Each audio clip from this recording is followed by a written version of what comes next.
a paz do Senhor Jesus esteja com todos nós.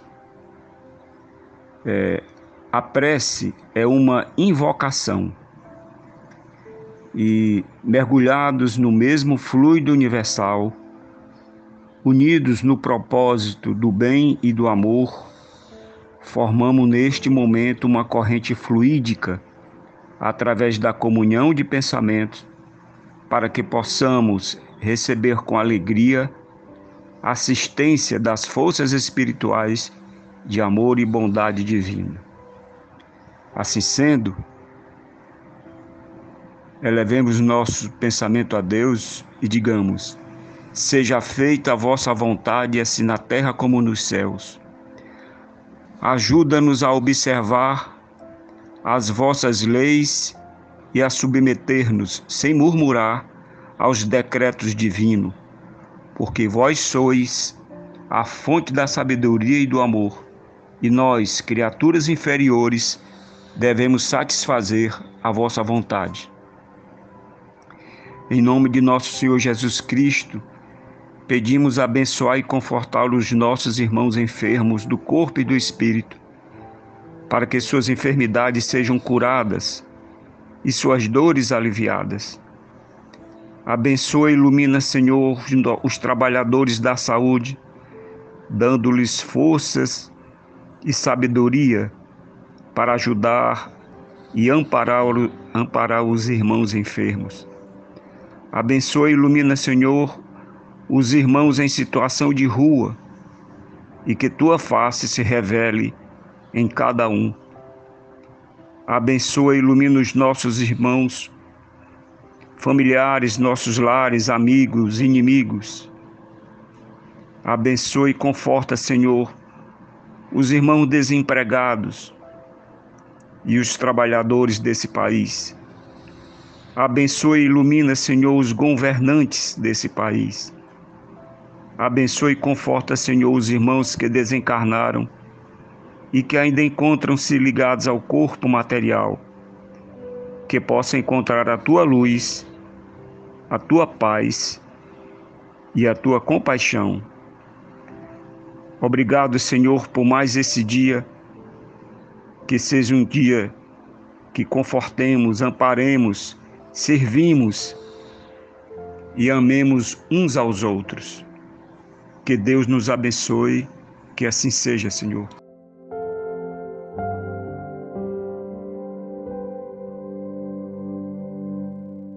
Olá a todos e a todas, mais um dia de Evangelho do Cristo, à luz da doutrina espírita, e nós, que fazemos o Centro Espírita Cearense, daremos continuidade ao capítulo 12, Amai os vossos inimigos, Instruções dos Espíritos, o duelo, o item 12, primeiro parágrafo. Vamos lá? Não há dúvida de que o duelo, em certos casos, pode constituir uma prova de coragem física, de desprezo pela vida, mas também é, incontestavelmente, uma prova de covardia moral, como o suicídio. O suicida não tem coragem de enfrentar as vicissitudes da vida. O duelista não tem a de suportar as ofensas. Não vos disse o Cristo que há mais honra e coragem em apresentar a face esquerda àquele que bateu na direita do que em vingar uma injúria?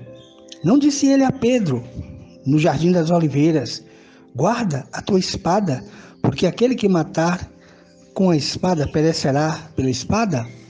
Por essas palavras, não condenou para sempre o duelo? Efetivamente, meus filhos, que é essa coragem oriunda de um temperamento violento, sanguíneo e colérico que ruge à primeira ofensa? Onde a grandeza de alma daquele que a menor injúria quer lavá-la com sangue? Ah, que ele trema, porque no fundo de sua consciência uma voz lhe bradará sempre: Caim, Caim, que fizeste de teu irmão? Foi-me necessário derramar sangue para salvar minha honra? Responderá ele a essa voz. Ela, porém, retrucará: quiseste salvá-la diante dos homens por alguns instantes que te restavam de vida na terra, e não pensaste em salvá-la perante Deus. Pobre louco! quanto sangue exigiria de vós o Cristo por todos os ultrajes que recebeu? Não só o feristes com os espinhos e a lança, não só o pregastes no madeiro infamante, como também o fizestes ouvir, em meio à sua agonia atroz, as zombarias que lhe prodigalizastes. Que reparação a tantos insultos ele vos pediu? O último brado do cordeiro foi uma prece em favor dos seus algozes. Ó, como ele, perdoai e orai pelo que vos ofendem. Bom, meus irmãos, como sempre, Santo Agostinho nos trazendo iluminados esclarecimentos, onde o bom senso se faz presente. Realmente, meus irmãos, o Espírito nos alerta que o duelo é uma prova de covardia moral. Santo Agostinho apresenta realidades bem próximas, especificando cada uma delas, no caso, o suicida e o duelista. Enquanto o suicida, diz ele, não tem coragem de suportar as vicissitudes do mundo terreno, o duelista não tem coragem de enfrentar as ofensas. Mas o Espírito, Santo Agostinho, traz para juntinho de nós o nosso Mestre Jesus, quando ele nos ensinava que deveríamos dar a outra face quando fôssemos agredidos.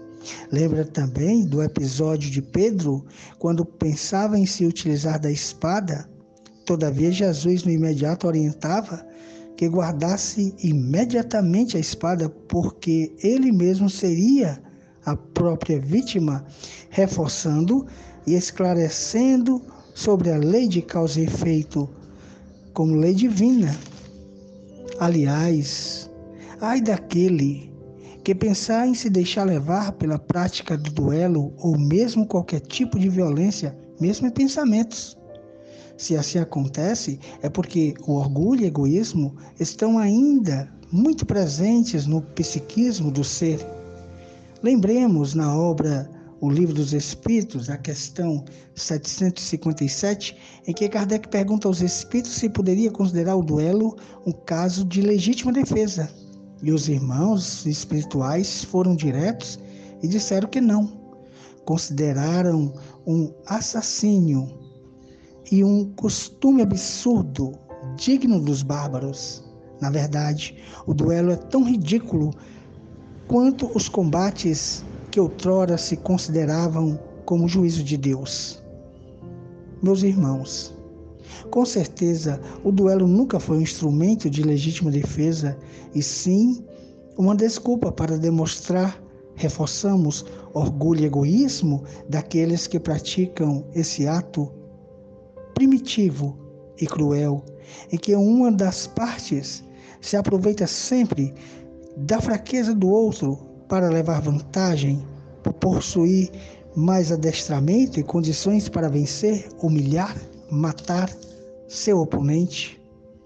Meus irmãos, mesmo aquele que, conhecendo sua fraqueza, tendo a quase certeza de que sucumbirá, se condiciona também como um suicida, como está lá no Livro dos Espíritos, na questão 758.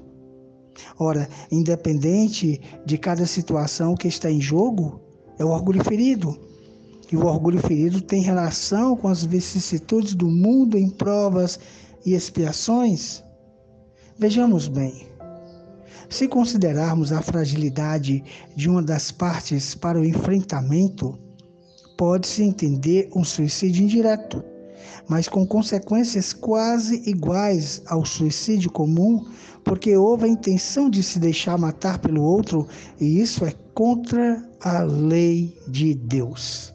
Nosso irmão Kardec pergunta aos espíritos que valor tem o que se chama ponto de honra em matéria de duelo. Mas os irmãos são diretos e claros. Só tem orgulho e vaidade, querido irmão. Dupla chaga da humanidade. Por sinal, na verdade, nunca existiu ponto de honra em relação ao duelo. que na maioria das vezes se enfrenta por motivos fúteis, sem nenhum cabimento, muitas vezes por causa de um esbarro que um deu no outro, ou porque um dirigiu um olhar para a dama de sua companhia. Com certeza, o motivo real são as imperfeições humanas que se voltam para a satisfação de suas paixões. Meus irmãos, lembremos do nosso Mestre Jesus, que mesmo na cruz dizia: Pai, perdoai-vos, porque eles não sabem o que fazem. Lembremos também de muitos outros espíritos que vieram dos céus para fazer a humanidade alargar as suas consciências e avançar. Nosso querido irmão Chico Xavier, nosso irmão Bezerra de Menezes, Mahatma Gandhi, Madre Teresa, Irmã Dulce, Francisco de Assis e muitos outros. Que possamos, a cada dia, buscar aplicar a lei de amor e justiça.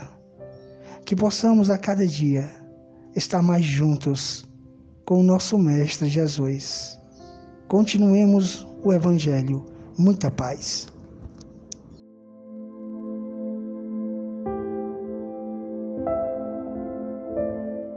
Amado Mestre Jesus, amigo de todos nós, pela tua infinita bondade, misericórdia e benevolência, rogamos tua luz pelos difíceis momentos, pelo que está passando a humanidade. Nosso planeta azul, sob a proteção do anjo Ismael, encontra-se atribulado, como consequência dessa enfermidade que tem dizimado muitas vidas, causando em cada uma dessas famílias muitos transtornos emocionais. Rogamos a tua intercessão na certeza de apacentar nosso coração. Que a paz volte a reinar em nossas vidas e que possamos ser melhores a cada dia que passa, pondo em prática os ensinamentos do teu Evangelho. Pedimos a ti, Senhor, a fluidificação das águas existentes no planeta. Envia os espíritos encarregados de magnetizá-las para o tratamento dos males que nos afligem. Abençoa-nos e que a tua paz permaneça sempre em nossos corações. Que assim seja.